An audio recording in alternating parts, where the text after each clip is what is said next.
When you've got a bestseller like the Volkswagen Golf, you don't mess around with it when it comes to building a new one.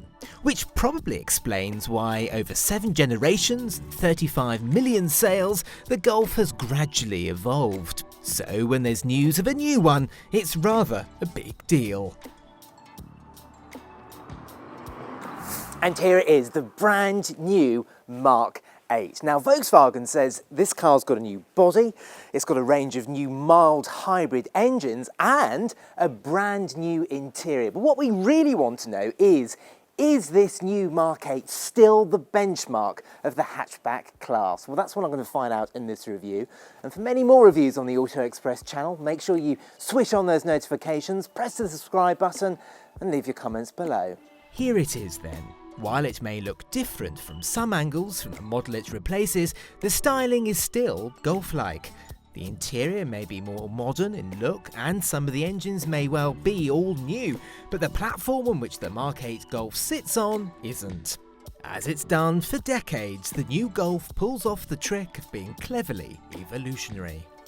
Now inside, and the interior is totally different from the old Golf Mark 7. If you thought that car had a bit of an austere, boring looking dashboard, the 8 is completely different. Really very modern in here. Now there are some key reasons for that, largely because every single car in the UK is going to have a digital display in front of you and this large infotainment system. It's a brand new infotainment system actually, new design, new functionality, there's a new voice control as well, and it all looks great. You can personalise it to the nth degree, the same with the digital display in front of you. Really good, nice and crisp, yeah, it's a nice tech upgrade to the old Golf Mark 7.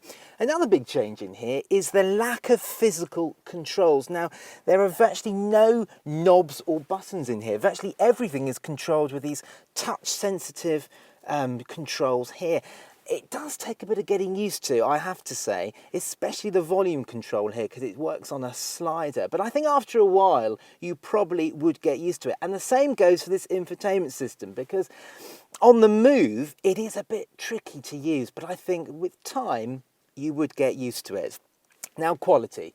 The Golf has always been a benchmark for interior quality. And this car maintains it. I mean, there's some nice soft touch plastics in here, on top of the doors, across the dash. A lot of the plastics feel good.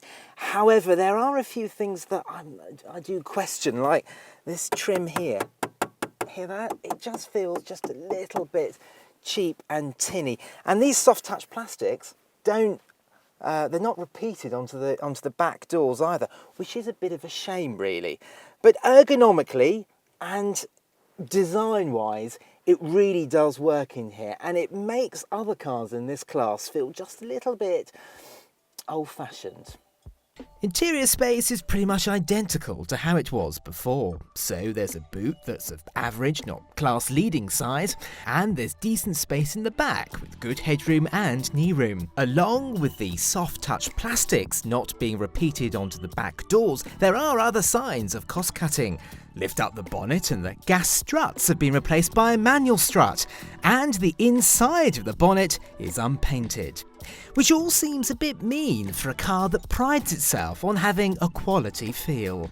What about engines? Well, when the Golf launches in February, you'll be able to get a 2-litre diesel, a 1.5-litre petrol and a 1.5 petrol with a mild hybrid system. And then, later on, a basic entry-level 1-litre will arrive, as will a 1-litre mild hybrid, a GTD and a plug-in hybrid GTE. And then come along the ones that you really want. The GTI and R will arrive in mid-2020. Now, whilst the Golf may be wearing a sharper suit and have a fancy new interior, it's when you actually drive it you realise that this is where the Golf really does feel like a Golf, because it feels eerily similar to the old Mark 7.5, and that is a good thing because the old 7.5 always drove really nicely, and something that the Golf has always managed to do over the past goodness knows how many years is that it can strike the right balance between being good fun to drive and also very comfortable. And it's the same with this, because take the steering, for example. Now, it's not brimming with feedback, but it's more than accurate enough. It's nicely weighted. The weighting obviously changes speed dependent, so at round city speeds it's nice and light, and on twistier roads like this it weights up very nicely. This chassis on this car, yeah, it's not as sharp as a Mazda 3 or a Ford Focus, but it's good enough. There's a nice bit of body roll. The car turns in just as you'd expect it to.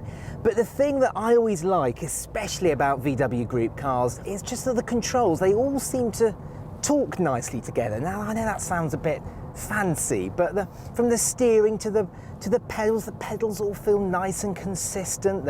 If you go for the 6-speed manual, it's nice and precise and it feels good in your hand. This is a nice car to drive. Engines, right, the 1.5 turbo petrol, it's your typical kind of straightforward petrol engine, so it's nice and punchy, but it's just a little bit too noisy for its own good. The 1 litres are definitely going to be the best sellers in the UK, but the engine that I'm driving here is the 2-litre TDI, the diesel. Now, I know Volkswagen has a bit of an What can I do for you? Nothing, thank you very much. See, that is a problem with this car, because if you mention Volkswagen, the infotainment system chirps up. Go away. Thank you very much. Now, I know VW has a bit of an uncomfortable history when it comes to diesel engines, but if you are going to be doing high mileages, this is the engine you want to go for. And also, if you want a bit of peace and quiet, you may be tempted to go with this diesel engine because it is remarkably refined, way quieter than the 1.5 TSI.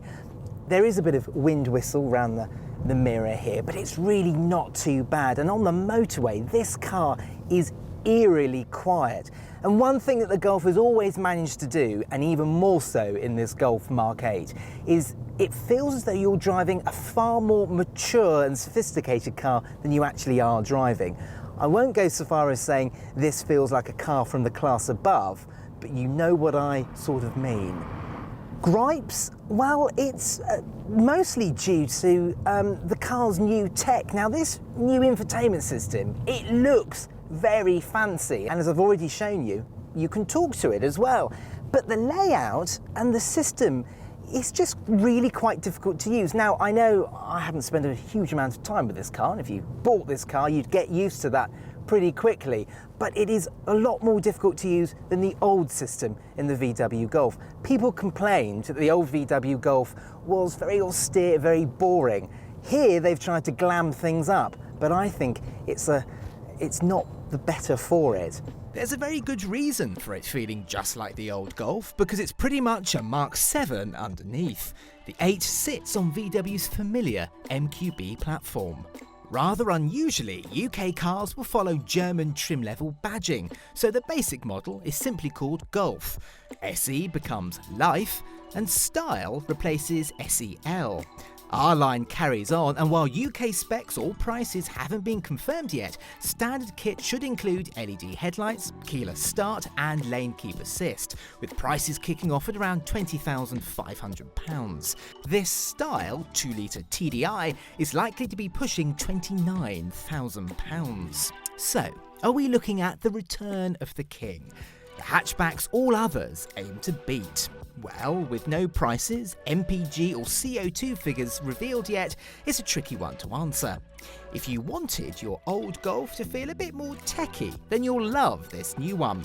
But if you like your Golf to be a quality, straightforward and unassuming hatchback, the 8 might put you off.